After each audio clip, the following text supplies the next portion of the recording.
about to leave, already packing. Come with me, I'm not really asking. We'll get away to a place where we don't know. About to see the world in action, what we can be, life with no distractions. We'll get away, this is what we wait. Alright, so today I'm going to make a video on your teardrop, your Vastus Medialis. Obviously there's a ton of benefits of having that actually correctly built so your knee stays in line. Correct biomechanics, things like that. But as a bodybuilder, as somebody who lifts weights, you want to wear shorts. One of the best things about this muscle is you can walk by, somebody will look at you and say, man, that dude trains legs, right?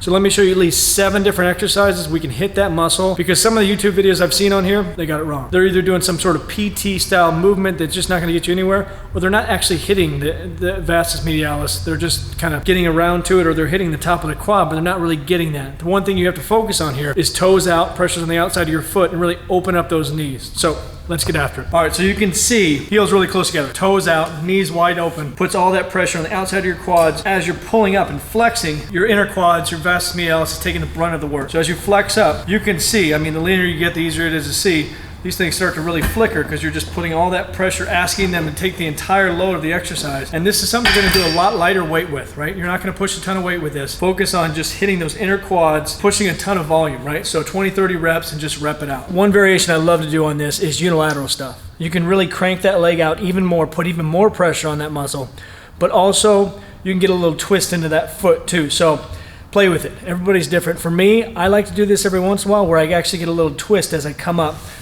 So you can see pressure on there as I come up. I'll twist out even a little bit more at the top and open that up even more. I'm gonna assume that if you've been working on this muscle for a while, then you've tried some of these variations I'm gonna show you in the leg press, but trust me, they work, right? It might just be how much pressure you're putting on your heels compared to your toes, the variations there. So let me show you these. Keep an open mind, because I think this is where it's really at. So one of my favorite ways to tweak a leg press and really get it to hit that inner quad is turning those toes out. So key here, never lock it out. Keep tension on those quads the whole time. When you're at the top, there's no rest, right? No rest at all. Pressure's on your heels. As you go down, you roll back onto your feet, nice and wide, drive it up, toes up again, flex, drive all the way through those quads. Again, focus on pushing those knees out as much as possible. Your legs are close, but you can still open up those knees. It's just simply how you put pressure on your feet. You can see as I'm in, most people do, tie-dye T-bands, those knees are gonna tuck in. You gotta loosen those up, keep those knees nice and far out, and that's where all that pressure runs in. So another one I love to do is a sumo style of squat on the leg press here. So feet real wide, toes off the edge, and same thing. Everything goes nice and wide out, and you'll see by keeping that wide stance, all that pressure is gonna run. That kinetic force is gonna run right to your Vastus Medialis. Nice and deep, drive it up. Same idea. I love to kick anything leg press related where I'm trying to hit those quads, kick those toes off. Flex through your heels, don't lock it all the way out. All right, so this is another one of my favorites. This is a sissy style squat with the dumbbell, but what you're gonna do is put those knees nice and wide. So same thing, we're taking advantage of wide knees, but with this one, pressure's gonna be on those toes because most people are inflexible. What this does is it takes some of the pressure off those calves and Achilles so you don't have to stretch too far down, because if your feet are flat, it's gonna be too much pressure on there, right? It's hard for people to stay nice and tall, but when you have something like this and elevated heels, you can go straight up and down, you keep that form the whole time.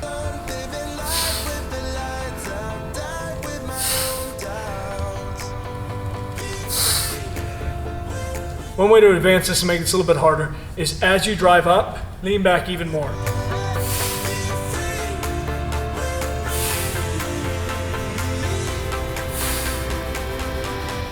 So here's another simple but super effective exercise. I do a little tweaks here and there, and it's person to person dependent, right? So for me, I like this variation. I put a little 10-pound plate under my front foot.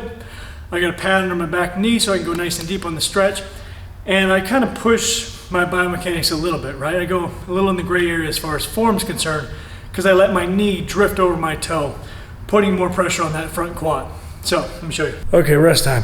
But you can see as I'm doing those, one thing to focus on is as that knee goes down, it opens up to the side, right? So I'm going down, knees nice and lined. As I get close to that bottom, I'm stretching it open out to the side, pushing out, pulling more into that Vastus Medialis, and it just kills. All right, so the last one I'm gonna show you is the duck walk. Horrible name, call it monster walk. I've heard it called 10 different things, right? The key with this, Real short steps. All that pressure is gonna be put on your quad. Same thing, same idea. Knees go out, super wide. Again, opening up that knee and pushing out to the side. And the key is you don't come all the way up. You go nice and short steps, so you are gonna feel that knee drift over your toe. That's kind of part of it, right?